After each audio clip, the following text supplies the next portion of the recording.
रांची में कई ठिकानों पर ईडी की दबिश। मंत्री आलमगीर आलम के निजी सचिव के घरेलू सहायक और अन्य ठिकानों से करीब 25 करोड़ रुपए बरामद।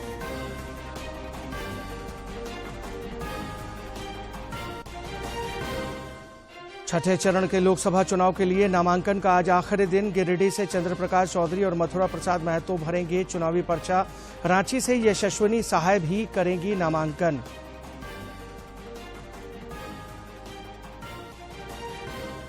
मतदान प्रतिशत बढ़ाने के लिए कल शाम 6 से 8 बजे तक चलेगा मैं भी इलेक्शन एम्बेसडर अभियान। सोशल मीडिया हैंडल पर अपलोड होंगे लोकसभा चुनाव संबंधी पोस्ट।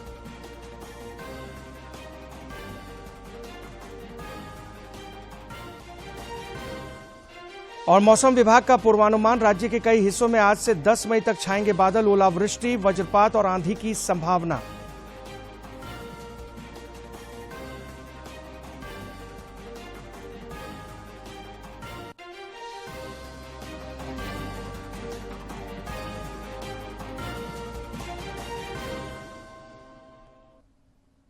नमस्कार, आप देख रहे हैं खबरें झारखंड। इस वक्त की तमाम ताजा तरीन और अहम खबरों को लेकर हाजिर हूं मैं राहुल शर्मा। बुलेटिन की शुरुआत करते हैं एक महत्वपूर्ण खबर के साथ।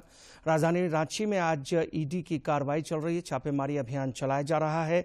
आज कई ठिकानों पर ईडी की टीम छापा मार रही है। सूत्रों से मिली जानकारी के मुताबिक ईडी निलंबित चीफ इंजीनियर वीरेंद्र राम से जुड़े मामलों में दबिश दे चुकी है। इसके अलावा राज्य के ग्रामीण विकास मंत्री आलमगीर आलम के निजी सहायक संजीव लाल और जहांगीर आलम के ठिकानों पर छापेमारी अभियान चलाया जा रहा है, जहां से करीब 25 करोड़ रुपए बरामद किए जा चुके हैं।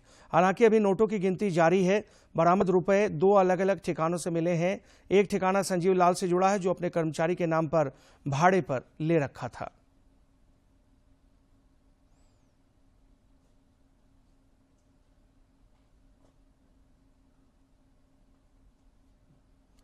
इधर ईडी की छापेमारी पर कई नेताओं ने अपनी प्रतिक्रिया व्यक्त की है। प्रदेश भाजपा अध्यक्ष बाबूलाल मरांडी की ये प्रतिक्रिया है कि झारखंड सरकार के कांग्रेसी मंत्री आलमगीर आलम के निजी सचिव के नौकर के यहां से ईडी ने लगभग 25 करोड़ रुपए बरामद किए हैं। इन्होंने सोशल मीडिया एक्स पर लिखा है। 2 दिन पहले प्रधानमंत्री नरेंद्र मोदी ने झामुमो कांग्रेस के जिस लूट मॉडल की बात कही थी, वह इन रुपयों ने सत्यापित कर दिया है।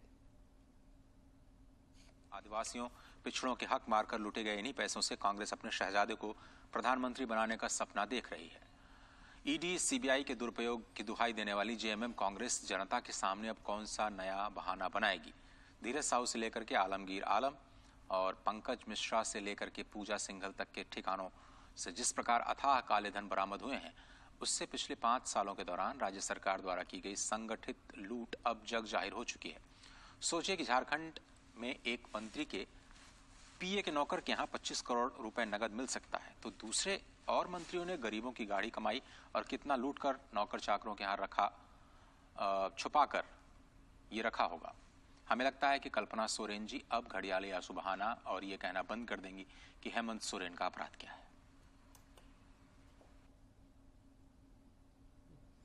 उधर गोड्डा के सांसद निशिकांत दुबे ने भी इस मामले पर अपनी प्रतिक्रिया व्यक्त की है।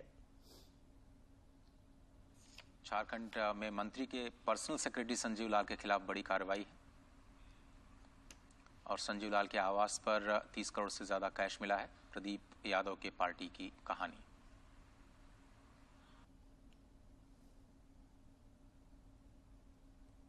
इधर भाजपा के वरिष्ठ नेता और राज्यसभा सदस्य दीपक प्रकाश ने ईडी की छापेमारी की प्रतिक्रिया व्यक्त करते हुए कहा है कि यह अवैध कमाई का काला सच साबित कर रहा है। झारखंड के झारखंड मुक्ति मोर्चा, कांग्रेस और आरजेडी के सत्ताधारी दलों के द्वारा जिस प्रकार से झारखंड को लूटखंड बनाने का काम किया जा रहा है, फिर से आज काले धन का बरामद होना, 25 करोड़ से ऊपर राशि नगद प्राप्त होना, जिसका संबंध अवैध कमाई से है और वो कमाई सत्ताधारी दल के मंत्रियों की है। ये हम सब लोगों को मर्माहत करने वाली है। झारखंड की जनता आज अपमानित महसूस कर रही है। रांची में हुई ईडी की छापेमारी पर और ताजा जानकारी दे रहे हैं हमारे समाचार संपादक दिवाकर कुमार। मंगाई गई है और वो जस्ट अभी से 2-3 मिनट पहले उनके घर में वो प्रवेश किया है। यही वो गेट है जिसके जरिए अभी ईडी की टीम आई थी और वो मशीन को लेकर यहाँ पर अंदर गई है। आप तस्वीरों में देख सकते हैं कि ये एक फ्लैट है छोटा सा, जो इसमें अभी रंग रोगन भी नहीं हुआ है और यहाँ पर करीब वो संजीव लाल 5-6 महीने पहले ही उनके जो निजी सहायक है वो यहाँ पर शिफ्ट हुए थे। और आसपास के मोहल्ले के लोगों से जब हम अभी बात कर रहे थे तो कई लोगों को यह पता ही नहीं था कि यहाँ पर इस तरीके का भी लेकिन सुबह से जब ईडी की टीम ने दबिश दी है और ये इतने बड़े जो एक धन कुबेर का खुलासा यहाँ पर हुआ है तो सब अक्के बक्के और जो हम कह सकते हैं वो रह गए हैं आसपास के लोग। और लगातार जो है घर पर निगाहें लोगों की टिकी हुई है कि आखिर जो ये नोट गिनने की मशीन है वो एक के एक बाद दूसरी मशीन यहाँ पहुंच गई है। तो ऐसे में जो वो 30 करोड़ का जो आंकड़ा है वो लग रहा है कि और भी ज्यादा होगा। बोरो में, वीआईपी में, अटैची में इस तरीके से पैसों को वहां पर रखा गया था। और जो अभी अंदर से जानकारी मिल रही है कि कई और भी बोरे अंदर में मिले हैं जिसमें पैसे छुपा कर रखे गए थे। तो ये आंकड़ा काफी बड़ा हो सकता है। और जो रांची में दूसरे ठिकाने, चाहे वो बोरियो में हो रहा हो, सेल सिटी में छापेमारी चल रही है, करीब 6 जगहों पर ये छापेमारी चल रही है और कई दर्जन कागजात भी जो है वो कहा जा रहा है कि बक्सों में रखा हुआ कागजात भी मिला है। तो लग रहा है कि ये जो नेक्सस है वो कुछ लंबा चौड़ा नेक्सस निकल कर आएगा। ये सिर्फ नकदी का मामला नहीं है जो 30 करोड़ तक पहुंचता है, बल्कि कई और भी इसमें रैकेट, और जब पूछताछ होगी तो कई खुलासे होंगे कि ये जो नेक्सस है, ग्रामीण विकास विभाग के जब चीफ इंजीनियर जब पकड़ाए थे तो उस समय उनके घर से करीब 30 लाख रुपए कैश बरामद हुआ था और उसके बाद बाकी चीजों की भी गिरफ्तारी हुई थी। तो इस तरह की चीज लगातार, उसके बाद उनके घर से जो नकदी बरामद हुई थी, उसके बाद हीरे जवाहरात बरामद हुए थे, कई 8 SUV गाड़ियां बरामद हुई थी, उसी के कनेक्शन में आज ये छापेमारी हो। लोकसभा चुनाव के छठे चरण के लिए नामांकन का आज आखिरी दिन है। इस चरण में झारखंड की गिरिडीह, धनबाद, रांची और जमशेदपुर संसदीय सीट के लिए 25 मई को मतदान होने हैं। गिरिडीह सीट से एनडीए की ओर से आजसू पार्टी के प्रत्याशी चंद्रप्रकाश चौधरी और इंडी गठबंधन की ओर से झामुमो उम्मीदवार मथुरा प्रसाद महतो आज अपना नामांकन पत्र दाखिल करेंगे। इधर रांची लोकसभा सीट से इंडी गठबंधन के उम्मीदवार यशस्विनी सहाय भी आज चुनावी पर्चा दाखिल करेंगे। इस चरण के लिए कल नामांकन पत्रों की जांच होगी, जबकि नाम वापसी की तिथि 9 मई निर्धारित की गई है। इधर 7वें और आखिरी चरण के लोकसभा चुनाव के लिए कल अधिसूचना जारी की जाएगी। इस चरण में संथाल परगना के राजमहल, दुमका और गोड्डा संसदीय क्षेत्रों में भी चुनाव होंगे। 14 मई तक प्रत्याशी नाम दाखिल कर सकेंगे और 1 जून को इन क्षेत्रों में मतदान की तिथि निर्धारित है। लोकसभा चुनाव के 5वें चरण के लिए नाम वापसी का आज आखिरी दिन है। इस चरण में झारखंड की चतरा, कोडरमा और हजारीबाग संसदीय सीट के साथ गांडेय विधानसभा उपचुनाव के लिए 20 मई को मतदान होने हैं। नामांकन पत्रों की जांच के बाद इन 3 लोकसभा सीटों के लिए 57 प्रत्याशियों के नामांकन पत्र वैध पाए गए हैं। इस चरण में चतरा से भाजपा के कालीचरण सिंह और कांग्रेस के KN त्रिपाठी समेत अन्य उम्मीदवार चुनावी रणक्षेत्र में होंगे। वहीं कोडरमा से केंद्रीय शिक्षा राज्य मंत्री सह भाजपा उम्मीदवार अन्नपूर्णा देवी और इंडी समर्थित भाकपा माले के प्रत्याशी विनोद सिंह के अलावा अन्य उम्मीदवार भाग्य आजमा रहे हैं। हजारीबाग के चुनावी समर में भाजपा के मनीष जायसवाल और कांग्रेस के जयप्रकाश भाई पटेल समेत अन्य उम्मीदवार चुनावी मैदान में हैं। लोकसभा चुनाव के चौथे और शेष चरणों के लिए प्रचार अभियान तेज हो गया है। विभिन्न राजनीतिक दलों के नेता जनसभाएं और रैलियां आयोजित कर रहे हैं। प्रधानमंत्री और भारतीय जनता पार्टी के वरिष्ठ नेता नरेंद्र मोदी ने आज ओडिशा के बहरामपुर में चुनावी सभा को संबोधित किया। धान किसानों के लिए,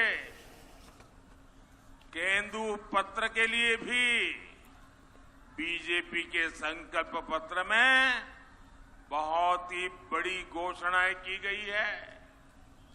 और आप तो जानते हैं, बीजेपी जो कहती है वो करके दिखाती है।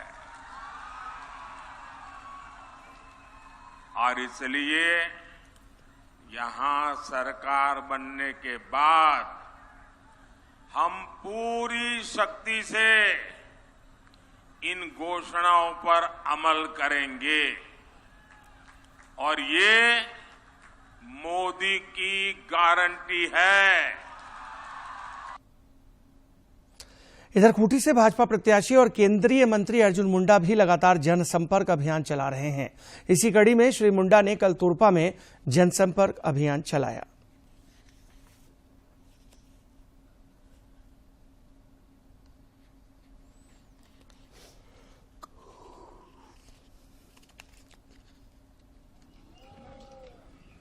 गर्मी बहुत है और लोकतंत्र को और लोकतांत्रिक ताकत के माध्यम से देश को आगे बढ़ाने के लिए मतदान करना है। कुछ समस्याएं क्षेत्र की हमने सुना, पीछे में भी हम रुके थे, यहाँ भी सड़क के बारे में कई सड़क बनी है, कई सड़क नहीं बनी है और जो सड़क बनती है वो बीच बीच में टूट भी जाता है क्योंकि 5-6 साल 7 साल 8 साल के बाद। उधर इंडी गठबंधन के वरिष्ठ नेताओं का भी चुनाव प्रचार अभियान जोर शोर से चल रहा है। कांग्रेस के वरिष्ठ नेता राहुल गांधी समेत अन्य नेताओं का आज कई चुनावी रैलियों पर जाने का कार्यक्रम प्रस्तावित है। आपको बता दें कि कांग्रेस नेता राहुल गांधी आज मध्य प्रदेश में 2 चुनावी जनसभाओं को संबोधित करेंगे, जहां कांग्रेस नेता आज दोपहर को अलीराजपुर के जोबाट में जनसभा करेंगे। वो यहां पर रतलाम से कांग्रेस प्रत्याशी कांतिलाल भूरिया के लिए वोटों की अपील करेंगे। तो वहीं राहुल गांधी की दूसरी जनसभा खरगोन के सेगांव में है। खरगोन में राहुल गांधी कांग्रेस प्रत्याशी पोरलाल खरते के समर्थन में वोट मांगेंगे। इस इलाके में राजनीतिक पार्टियां आदिवासी वोटरों को साधने में लगातार लगी हुई हैं।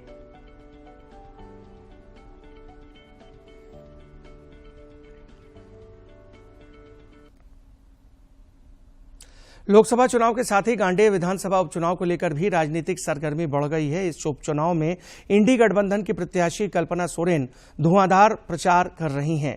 उन्होंने कल विधानसभा क्षेत्र के जीतपुर और तेलोडी समेत कई पंचायतों का दौरा किया और नुक्कड़ सभाएं आयोजित की।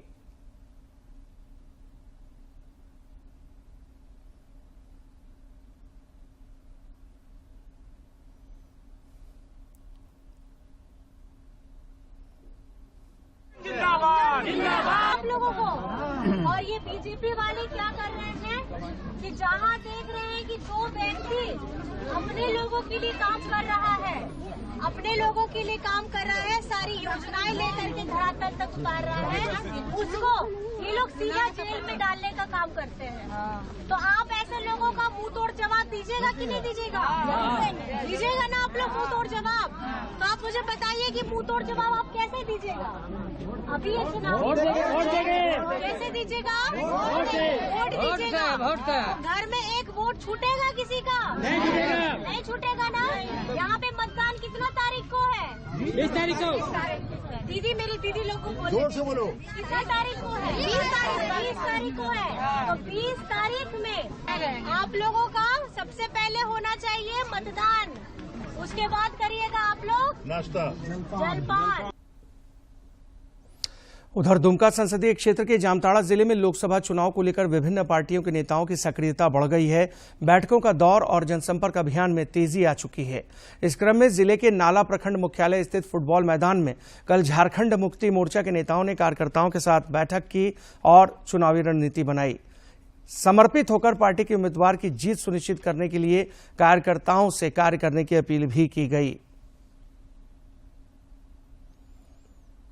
ये तो लड़ाई है, सैद्धांतिक लड़ाई होता है चुनाव, और हर 5 साल के बाद ये चुनाव होने का नियम कानून हमारे देश के अंदर में है। तो इस पार्लियामेंट का जो चुनाव का जो लड़ाई है, इस लड़ाई में हमारे कार्यकर्ता को किस तरह से पेश आने का जरूरत है, और दल के विचारों का ही लड़ाई होता है। राज्य के मुख्य निर्वाचन पदाधिकारी के रवि कुमार ने कहा है कि लोकसभा चुनाव में स्वीप कार्यक्रम के तहत कल शाम 6 बजे से 8 बजे के बीच में भी इलेक्शन एम्बेसडर विशेष अभियान चलाया जाएगा। इस अभियान के तहत निर्वाचन से जुड़े सभी सोशल मीडिया हैंडल पर भी मैं भी इलेक्शन एम्बेसडर हैशटैग के साथ लोकसभा चुनाव संबंधी कंटेंट पोस्ट कर इसे ट्रेंड में लाने का कार्य करें।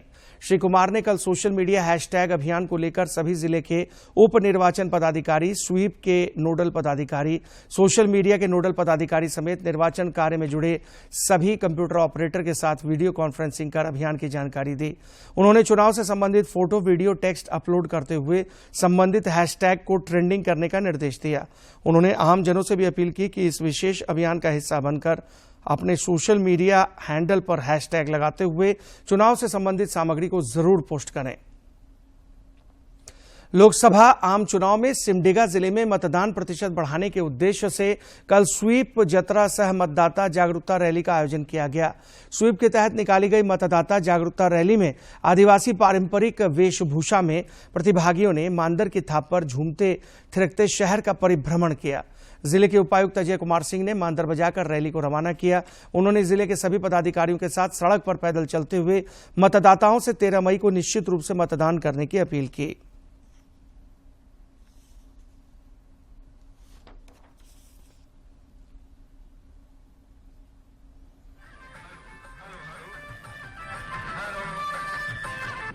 मैं बताना चाहूंगा, लोकसभा चुनाव में सिमडेगा जिला खासकर वोट प्रतिशत बढ़ाने के लिए कई तरह के आयोजन कर रहे हैं, जिसमें अखरा संस्कृति के माध्यम से हम लोग मतदाता जागरूकता अभियान चला रहे हैं, जिसके तहत हम वोट जतरा का आयोजन कर रहे हैं। वोट जतरा में हमारे पारंपरिक लोक कलाकार पारंपरिक वेशभूषा और वाद्य यंत्र में नारा लगाते गीत संगीत के माध्यम से लोगों को जागरूक करेंगे, क्योंकि मतदान का पर्व देश का गर्व है। भारत निर्वाचन आयोग का इस बार जो टैग लाइन है वो बहुत सही टैग लाइन है और इसी के मुताबिक हम लोगों ने जैसे जतरा का कार्यक्रम किया है जो यहाँ की सांस्कृतिक परंपरा के अनुरूप है, तो इसको कर करके ऐसे कार्यक्रमों के माध्यम से हम समावेशी मतदान कैसे करा सकेंगे, इसके लिए हम लोग आगे बढ़े हैं और हमें पूरा विश्वास है कि इस प्रकार जैसा माहौल हम लोगों ने आप लोगों ने मिलकर के बनाया है, इस बार 80% से ज्यादा मतदान नैसर्गिक तरीके से सिमडेगा जिले में। और अब देखते हैं फटाफट अंदाज में जिलों से जुड़ी खबरें।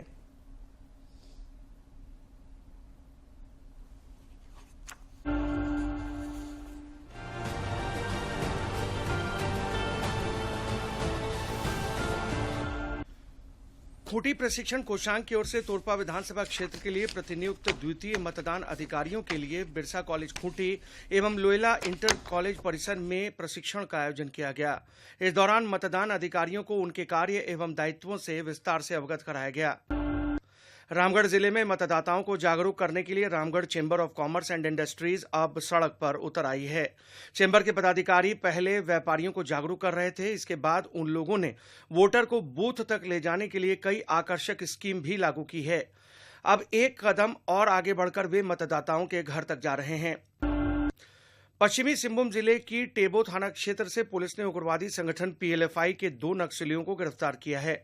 इनके पास से मोबाइल फोन, बंदूक की गोली, 17,500 रुपए नकदी, पीएलएफआई का पर्चा, लेवी वसूलने का चंदा, रसीद और अन्य आपत्तिजनक सामान बरामद हुए हैं।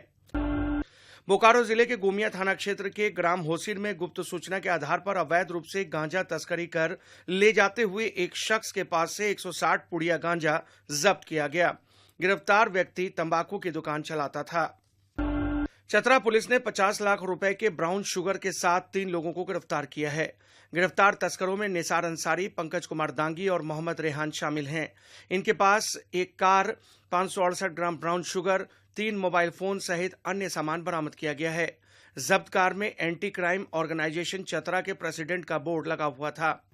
दुमका जिले के जामा थाना क्षेत्र के दुमका पालाजोरी बाईपास मार्ग पर विजय बांध गांव के पास अज्ञात कार की चपेट में आने से 12 वर्षीय बच्ची गंभीर रूप से घायल हो गई। आनन फानन में परिजन उसे फूलो झानो मेडिकल कॉलेज अस्पताल ले गए, जहां डॉक्टरों ने बच्ची को मृत घोषित कर दिया। मौत की सूचना मिलते ही आक्रोशित ग्रामीणों ने बांस बल्ला लगाकर सड़क को जाम कर दिया। पुलिस द्वारा मुआवजा दिलाए जाने के आश्वासन के बाद जाम हटाया गया। खूंटी जिले में प्रचंड गर्मी में ग्रामीणों को जल संकट का सामना न करना पड़े, इसे लेकर मुरहू प्रखंड के ग्राम मडगांव के ग्रामीणों ने गांव के किनारे से बहने वाली बनई नदी में जल संचयन के लिए श्रमदान से बोरी बांधने का निर्माण कार्य शुरू कर दिया है। मडगांव के ग्राम प्रधान जुनाश ढोडराय ने बताया कि बालू के अवैध उठाव और प्रचंड गर्मी के कारण नदी की धारा सूखने लगी थी। भीषण गर्मी में पेयजल की समस्या को लेकर दुमका प्रखंड क्षेत्र के काठी जोरिया गांव की महिलाओं ने बर्तन लेकर सड़क पर उतरकर विरोध प्रदर्शन किया और मुख्य पथ NH 114A को जाम कर दिया। बीडीओ उमेश कुमार सहित मुफस्सिल थाना की पुलिस मौके पर पहुंची और काफी समझाने बुझाने के बाद महिलाओं ने सड़क जाम हटाया। लोहरदगा शहरी क्षेत्र के बीआईडी स्थित द्वितीया सावित्री अस्पताल में रक्तदान शिविर का आयोजन किया गया। शिविर का शुभारंभ सिविल सर्जन डॉक्टर राजमोहन खलखो, सदर अस्पताल उपाध्यक्ष डॉक्टर शंभुनाथ चौधरी, डॉक्टर नयन चौधरी आदि ने दीप प्रज्वलित कर किया। रक्तदान शिविर में 100 से ज्यादा लोगों ने रक्तदान किया। कराटे इंडिया ऑर्गेनाइजेशन की ओर से 9 से 12 मई तक देहरादून में आयोजित होने वाली जूनियर एवं सीनियर नेशनल कराटे चैंपियनशिप में खूंटी के 11 चयनित खिलाड़ी झारखंड का प्रतिनिधित्व करेंगे। सभी खिलाड़ियों का चयन गत दिनों खेलगांव रांची में आयोजित झारखंड स्टेट कराटे चैंपियनशिप के दौरान किया गया था।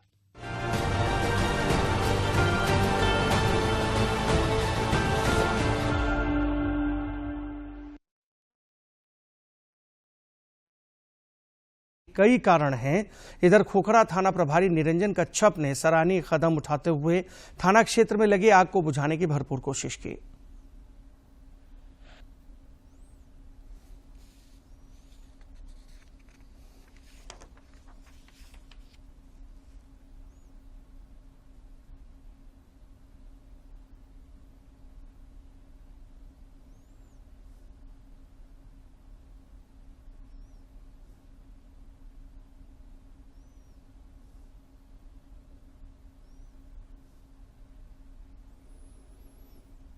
और अब मौसम। रांची समेत राज्य भर में आज से अगले 4 दिनों तक मौसम में बदलाव देखने को मिलेगा। रांची स्थित मौसम विज्ञान केंद्र ने आज कई हिस्सों में आंधी, ओलावृष्टि और वज्रपात को लेकर ऑरेंज अलर्ट जारी किया है। मौसम विज्ञान विभाग के अनुसार राज्य के कई हिस्सों में 10 मई तक मेघ गर्जन और वज्रपात का पूर्वानुमान है। वहीं पिछले 24 घंटे के दौरान राज्य भर का मौसम शुष्क रहा। कोल्हान और पलामू प्रमंडल के अलावा गोड्डा और पाकुड़ जिले में लू का असर देखा गया। और अब बात कारोबार जगत से जुड़ी खबरों की। 7 कम्युनिकेशंस के अध्यक्ष और सीओओ भावेश गुप्ता ने कंपनी से इस्तीफा दे दिया है। भारत और नाइजीरिया ने आर्थिक संबंधों को मजबूत करने के लिए स्थानीय मुद्रा में व्यापार कर जल्द एक समझौता करेंगे। सरकार ने प्याज के एक्सपोर्ट से बैन हटा दिया है। हालांकि इसके लिए मिनिमम एक्सपोर्ट प्राइस करीब 45,800 रुपए प्रति मीट्रिक टन तय कर दिया गया। एयर इंडिया ने घरेलू उड़ानों के लिए अपनी बैगेज पॉलिसी में बदलाव किया है। भारतीय एयरलाइन की नई पॉलिसी के अनुसार कंपनी की डोमेस्टिक फ्लाइट में न्यूनतम किराए वाली कैटेगरी में अब तक पैसेंजर 15 किलोग्राम तक का सामान ही फ्री में ले जा सकेंगे। कोटक महिंद्रा बैंक ने नतीजे जारी किए हैं। जनवरी मार्च तिमाही में बैंक का नेट प्रॉफिट सालाना आधार पर 18.22% बढ़कर 4,133.30 करोड़ रहा है। बच्चों का पढ़ाई में मन न लगना माता पिता को अक्सर परेशान करता है, लेकिन बच्चों की एकाग्रता में कमी, पढ़ने में ध्यान न लगना, चीजें भूलना या अधिक चंचल होना बच्चे में व्यवहारिक समस्या का लक्षण हो सकता है। इसकी पहचान जरूरी है। इसी विषय में जानने के लिए आइए देखते हैं ये रिपोर्ट।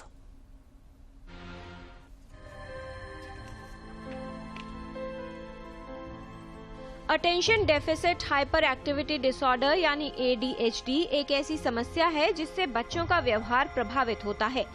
ADHD के लक्षण सामान्य से लेकर गंभीर हो सकते हैं और अतिरंजित हो सकते हैं। ऐसा होने पर बच्चों के वातावरण यानी घर और स्कूल में समस्या उत्पन्न हो सकती है।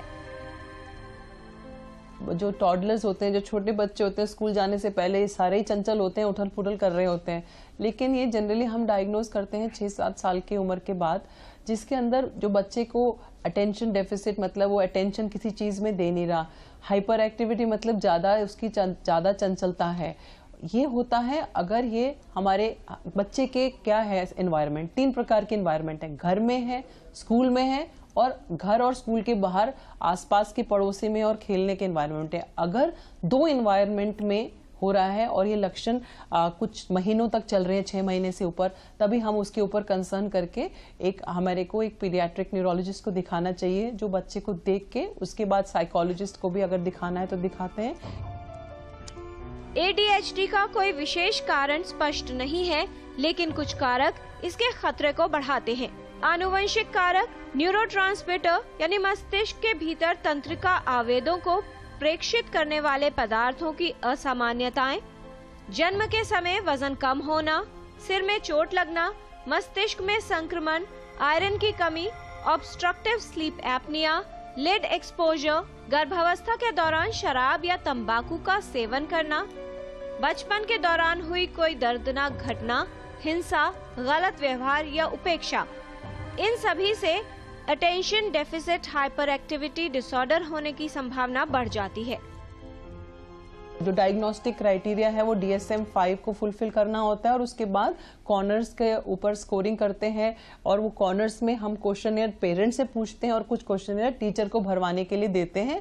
उसके बाद हमने एम्स में भी DSM-5 के जो है क्राइटेरिया उसका बनाया है, जो कि एक मोबाइल ऐप में है, जो है P neuro AIIMS diagnostic, PED, neuro means neuro brain, AIIMS diagnostics, और वो पेरेंट्स के लिए नहीं है, प्रोफेशनल्स के लिए है, जिससे वो डायग्नोज कर सकते हैं। बच्चे को उम्र डालते हैं, सवाल आते जाते हैं और अपने आप वो बताएगा ऐप कि उसको ADHD है कि नहीं। अक्सर माता पिता इस समस्या के लक्षणों को बच्चे की लापरवाही या शैतानी समझकर उसे नजरअंदाज कर देते हैं, जिसकी वजह से समस्या बढ़ सकती है और बच्चे को काफी मुश्किलें हो सकती हैं। आवश्यक है कि इन लक्षणों को पहचाना जाए, जिससे जल्द से जल्द बिहेवियर थेरेपी या अन्य विकल्पों द्वारा इलाज शुरू किया जा सके। ADHD का इलाज लक्षणों, आवृत्ति और गंभीरता पर निर्भर करता है। सही इलाज द्वारा attention deficit hyper activity disorder से प्रभावित बच्चे के जीवन को बेहतर बनाया जा सकता है। मोस्टली जो है ADHD जब होता है तो मोस्टली उनको काउंसलिंग और बिहेवियर थेरेपी से कंट्रोल में आ पाता है, ये बहुत जरूरी है। और अगर मैंने आपको बताया था 2 या 2 से ज्यादा सराउंडिंग्स में अगर हो, कई बार क्या होता है माँ ज्यादा झिड़क रही है तो माँ के पास ही वो हाइपर एक्टिव है, बाकी जगह सही है। कई बार टीचर से उसकी प्रॉब्लम है तो स्कूल में है, तो यानी 2 एनवायरनमेंट से ज्यादा में है तभी है। और मोस्टली ये बिहेवियर इंटरवेंशन से सही होता है। जब नहीं हो पाता तो कुछ दवाइयां होती हैं जो कुछ टाइम के लिए दी जाती हैं, लेकिन वो डॉक्टर की प्रिस्क्रिप्शन पे ही देना है। ओवर द काउंटर कोई आप लोग दवाइयों को ट्राई नहीं करना है। बच्चे में एकाग्रता की कमी, अधिक गुस्सा आना या अधिक चंचलता होने पर इन लक्षणों को नजरअंदाज न करें, बल्कि एक विशेषज्ञ से संपर्क करें, क्योंकि ये बच्चे में व्यवहारिक समस्या का लक्षण हो सकता है। इस समस्या की सही पहचान और इलाज करने से बच्चे का जीवन सरल बन सकता है। किरण भारद्वाज, DD न्यूज। आज के दिन की ऐतिहासिक और महत्वपूर्ण घटनाओं पर आइए देखते हैं यह विशेष रिपोर्ट। 6 मई वर्ष 1944 में राष्ट्रपिता महात्मा गांधी को आगा खां पैलेस से रिहा किया गया। आगा खां पैलेस पुणे के यरवदा इलाके में स्थित एक ऐतिहासिक भवन है। स्वतंत्रता आंदोलन में बापू को कई बार गिरफ्तार कर पुणे की यरवदा जेल और आगा खां पैलेस में नजरबंद किया गया था। यरवदा जेल में ही बापू ने फोल्डिंग चरखा बनाया था। वहीं आगा खां पैलेस में 1944 को उनकी पत्नी कस्तूरबा गांधी ने अंतिम सांस ली थी।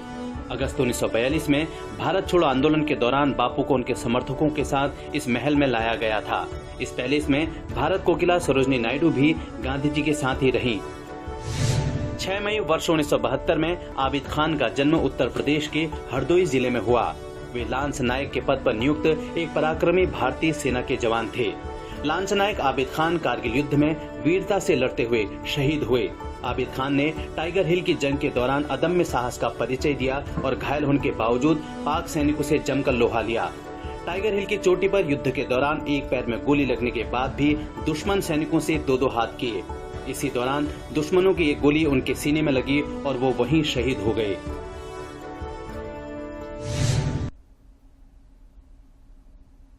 और इसके साथ इस बुलेटिन में फिलहाल इतना ही। दीजिए इजाजत, लेकिन चलते चलते एक नजर अब तक की सुर्खियों पर।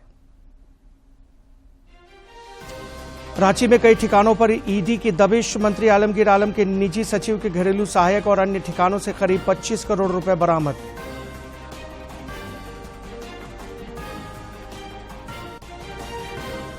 छठे चरण के लोकसभा चुनाव के लिए नामांकन का आज आखिरी दिन। गिरिडीह से चंद्र प्रकाश चौधरी और मथुरा प्रसाद महतो भरेंगे चुनावी पर्चा। रांची से यशस्विनी सहाय भी करेंगी नामांकन।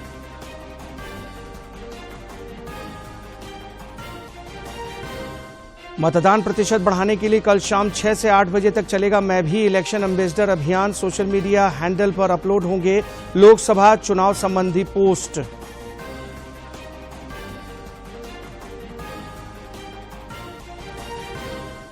और मौसम विभाग का पूर्वानुमान, राज्य के कई हिस्सों में आज से 10 मई तक छाएंगे बादल। ओलावृष्टि, वज्रपात और आंधी की संभावना।